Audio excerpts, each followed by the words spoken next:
Vamos lá, gente, falar dos dois últimos atributos aqui dos atos administrativos.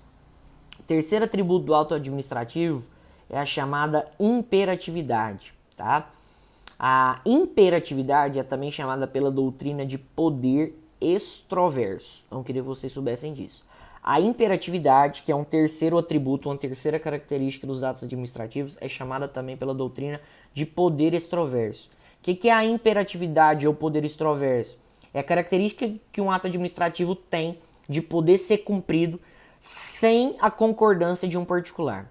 Então, a imperatividade é a característica que um ato administrativo tem de ser cumprido, de ser editado, né, até mesmo contra a vontade do particular, ou seja, sem o consentimento do particular.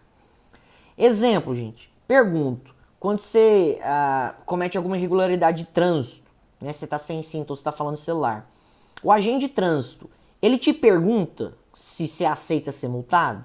Ele te pergunta, olha, você autoriza o senhor a ser multado? Você não vai achar ruim, não? Não, ele te multa mesmo sem você querer. Quando vai acontecer uma desapropriação de uma casa para construção de um hospital público, o particular normalmente concorda? Não. O cara vai querer perder sua própria casa, seu próprio terreno? Não. Mas vai acontecer a desapropriação mesmo a contragosto do particular? Sim. A interdição do estabelecimento comercial, o particular tem que concordar para ela ser realizada? Não, a interdição acontece mesmo sem o consentimento particular. Exemplo, fecha a rua de sua casa, porque vai realizar um evento público lá. Você precisa concordar? Você precisa consentir para fechar a sua rua? Não. O ato administrativo impera, ou seja, ele predomina até mesmo contra a vontade do particular. Ou seja, o particular, né, tem a sua vontade ali preterida em prol do interesse público. Ou seja, os atos administrativos têm como característica a imperatividade justamente porque o ato administrativo ele pode ser cumprido até mesmo contra o particular. Ou seja, o ato administrativo ele acontece mesmo sem o consentimento, mesmo sem autorização do particular. Lembrando, e aí eu queria ressaltar que não são todos os atos administrativos que têm ou que apresentam esse atributo da imperatividade. A lei que vai atribuir, né, esse atributo da imperatividade aos atos administrativos, mas tem atos administrativos que não têm esse elemento imperatividade? Tem.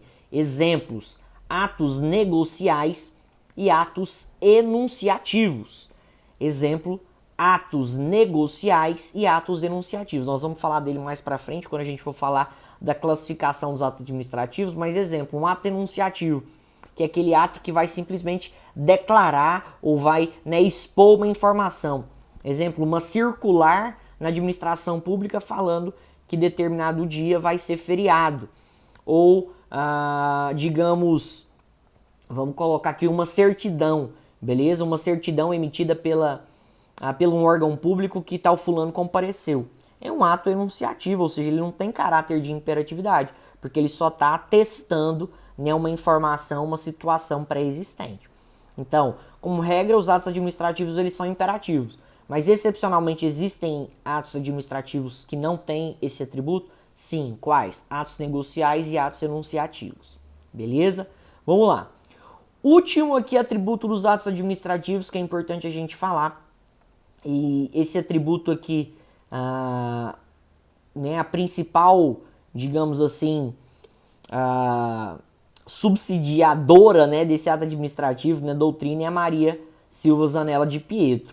A Maria Silva Zanella de Pietro é, né, das doutrinadoras a que mantém esse atributo do ato administrativo. Não são todos os doutrinadores, né, que concordam, né, ou falam que é um atributo, mas de maneira geral prevalece que é sim um atributo. E eu estou falando do atributo da tipicidade. Tá? O quarto atributo do ato administrativo é a tipicidade. O que significa tipicidade? O que é um ato administrativo típico? Tipicidade significa que todo ato administrativo ele deve corresponder a uma figura legalmente prevista. Significa falar que todo ato administrativo, quando ele é editado, ele tem que já ter previsão legal. Até porque, né, princípio da legalidade, né, a administração pública deve atuar sempre de acordo com a lei. Ou seja, para que um ato administrativo exista e seja, né, editado, esse ato administrativo tem que ser previsto em lei, deve corresponder a, né, uma figura típica em lei. Exemplo, uma multa, ela só pode existir desde que haja previsão legal. Exemplo, por que existe desapropriação no ato administrativo? Porque tem previsão legal. Por que, por exemplo, que existe concessão de serviço público ou existe permissão de serviço público? Porque tem previsão legal. Aqui nós vamos falar de outra situação, né? A licitação. A licitação ela é um processo administrativo formado de vários atos administrativos. Mas por que esses atos administrativos eles podem acontecer? Porque tem previsão legal através da Lei de Licitações, a 8666 de 93. Ou seja, o quarto atributo do ato administrativo, que é a tipicidade, significa que um ato administrativo, para ele ser editado, um ato administrativo, ele tem que ter correspondência legal. Ele tem que ter previsão, ele tem que ter amparo legal para que ele possa ser editado. Sem previsão legal, um ato administrativo não pode existir. Ou seja, não se pode editar um ato administrativo desde que não haja autorização ou previsão legal para que aquele ato administrativo seja editado. Beleza? Tranquilo? Então nós vamos parando por aqui. Próxima aula a gente vai continuar, né, ainda em atos administrativos, que é uma matéria bem importante.